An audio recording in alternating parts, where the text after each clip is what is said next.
Ooh. Get it? Yeah. Man, ooh. You're a student, so you done went in all these places and learned this shit. No Limit was a 3-year college run for me. Let me ask you this, did you know that the South fucked with you so hard before you got with No Limit?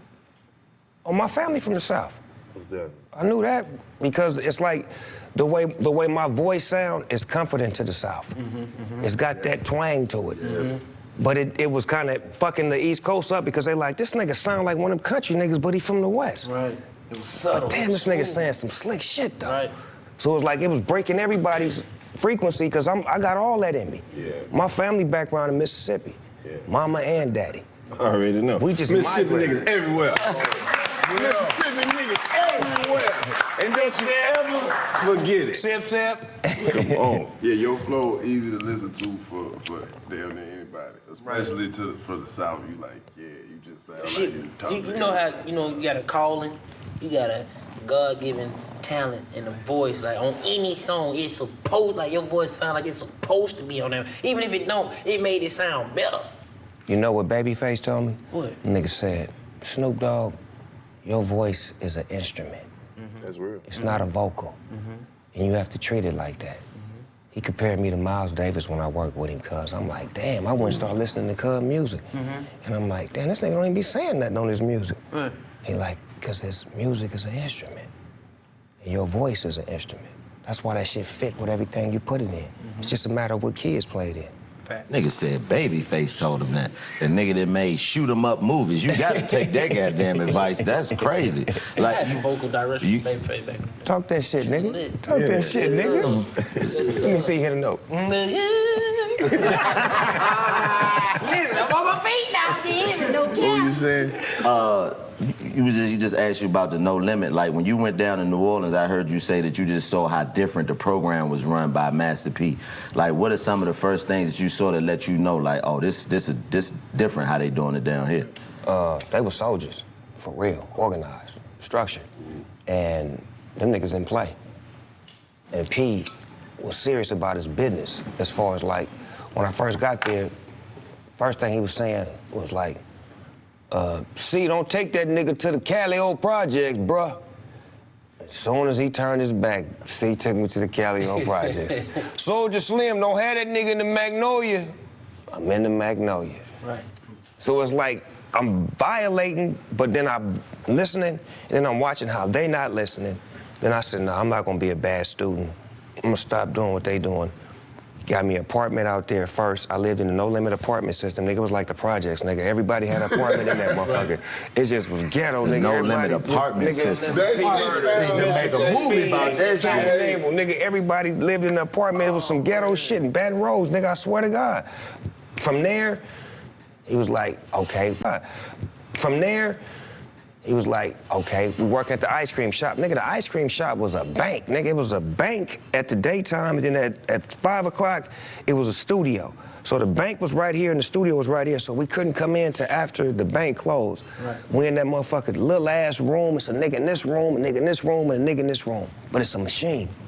And we working. We ain't even on my record yet. I'm on No Limit for like 2 months. We done did like 50 songs. I'm on his album. And P like, every album you get on, bro, you know you get paid this amount for... Niggas was like... Then he like, you ready now, Snoop Dogg? I'm like, I'm ready for what? He like, come on. And we ride through this gated community. He like, pick out which one you want. I'm like, I want that one.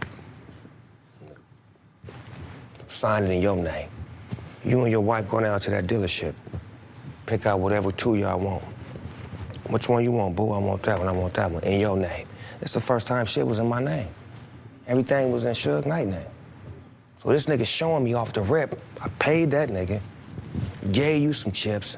Now I'm finna buy you a house in your name, get you and your wife some automobiles.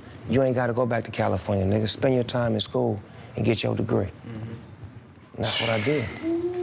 That's crazy. That's real, bro. And that was real humble of you just to, because you was already Snoop Dogg. Right. Just But to I say that wasn't. I'm gonna go fuck My with spirit something. wasn't that. See, that's what you gotta understand.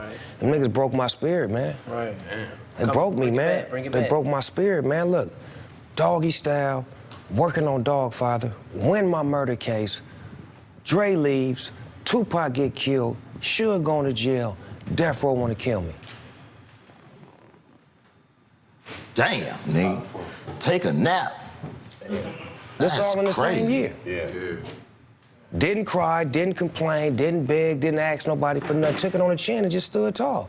That's what I was gonna ask you about the Murder Was the Case album. Going through all that shit, you know, that was one of the roughest times in the Snoop Dogg whole, you know, journey. Like, you still was able to pull off that album and it's looked at now as a classic. Like, how was you able to just switch that shit off and still go to work?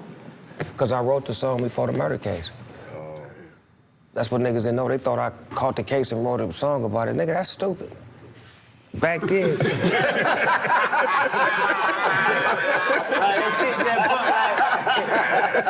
No cap, right. No, it's like back then, my era, the rappers, we wrote either life or death. Just look at my era. 91, 92, 93, 94, 95, 96. Most of the rappers wrote their life or they wrote their death. I was in the prime of writing death. Murder Was the Case. I wanted to make a song like that because I heard a song Ice Cube had where it was like, down on the pet spot, it's me and JD and we selling more birds than a pet shop. Oh, why did niggas have to let loose? I heard 6 pop from a deuce. A black car service. About him getting shot, getting took to the hospital and some shit, but I was like, nah, I want my shit to be about me cutting a deal with the devil, then getting sentenced to the pen, and blah, blah. My story was like that. Then the shit happened. Not exactly like the song, but the shit happened was like, damn, I'm in a motherfucking murder case. So business has to continue to move. Right. So naturally, niggas like, nigga, that song is the shit. I was like, hey, cuz, this is why I'm fighting the case. I fucked around and seen Thriller again. I don't know how I seen it again, but that shit came on from the beginning. It was like Quincy Jones and all them niggas and all that shit. Then when it got to the movie part, I was like, oh, I want to do that. I said, hey, Dre, cuz, let's do Murder Was a Case like Thriller, cuz, like a movie, where it ain't just a video, but it's a movie, nigga, where nigga acting and going to. He was like, cool. Then Ricky Harris, rest in peace at the time, had wrote some shit. He basically like wrote the whole beginning of it, like the movie side of it. So he wrote the shit, Dre had the idea to shoot it, and we was like, fuck it. The label put up the money, and we shot it, and when we shot it, we also put footage of like my whole career in the making, like from me performing at the Soul Train Awards to me having an interview with Dre with the big afro sitting in his garage, like telling about my career, and he speaking on me, and just some fly shit like an EPK, and the shit worked. But it wasn't about the case, it was about the creative art that we created, and that case just so happened to be going on at the time of the, you know, of the shit that we put out.